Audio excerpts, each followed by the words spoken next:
Well, Carolyn, this father says they also took the clothes right off of his body. They took some valuables which were inside that truck, but he says he remains thankful they didn't take his life.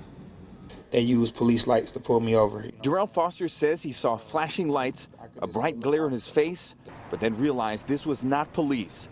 He was being robbed at gunpoint. He was pointing the gun at my face, and I was like, I don't know, I had a daughter. Fearing for his life, Foster says the first thing that came to his mind was to say that he was a father. They pulled me out, and I was telling them I had a daughter, so I didn't want them to shoot me. And then they took my shoes. Then one guy was like, take his belt, and they took my pants. The Southfield resident and father of 6 says he left his home late yesterday evening to drive to the store. That's when he says a car pulled up behind him. It was dark, and he says he stopped when he saw flashing lights. The guy who had the rifle was like, we're not going to do nothing to you. Just lay down. And then when I lay down, they hopped in my car, and then they pulled off. Foster says the thieves undressed him and then drove off in his Porsche Cayenne SUV.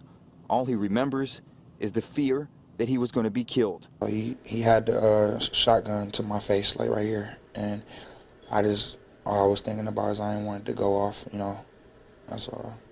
I didn't really care about my car or nothing like that. Foster says here in Southfield is the last place he thought he'd be robbed. I just didn't expect that out here. Back here live, so far no arrests have been made. If you have any information, you were asked to call Southfield PD. Reporting live, Gino Vici, 7 Action News. Well, thank goodness that father was not hurt. Thank you so much, Gino.